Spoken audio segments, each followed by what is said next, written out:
So, nandito kami ngayon sa Candelaria, Zambales, and meron tayong nakita ditong resort. So, beach siya and merong pool. So, ito yung pool nila nasa gilid. And, ayun, grabe. Mura lang entrance fee, nasa 150 lang. Ang day tour nila hanggang 7 PM. I think pwede naman mag-overnight din dito. Ayan. Ayan. So, ito yung beach front nila. Ang pangalan ng resort na to, Lab?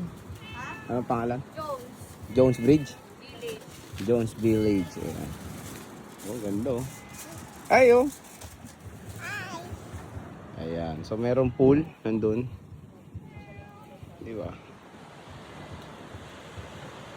So, may choice kayo. It's either beach or pool.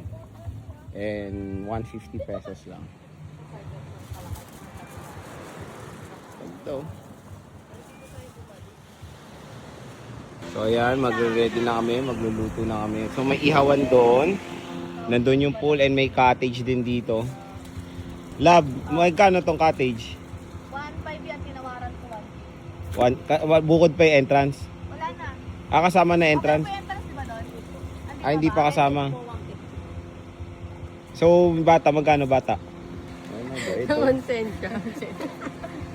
So 1.5 daw, 1.5 to. 1.5 tapos 150 yung entrance. Oh, libre na yan sir, dahil picture mo sir. May karaoke pala tayo, nagdala tayo karaoke. Pero silang pero ibang presyo. May iba. Dalam. Pa? Overnight kayo, mami. Ako, sabi nga po. Ano daw? Tawag dito. Tama na. May dala akong...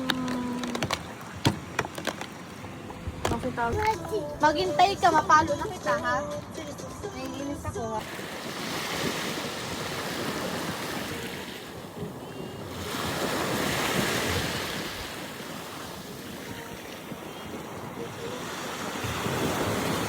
So ito yung beach front niya.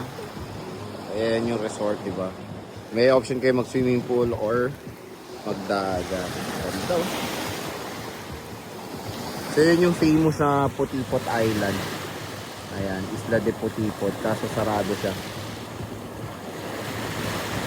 Ayan.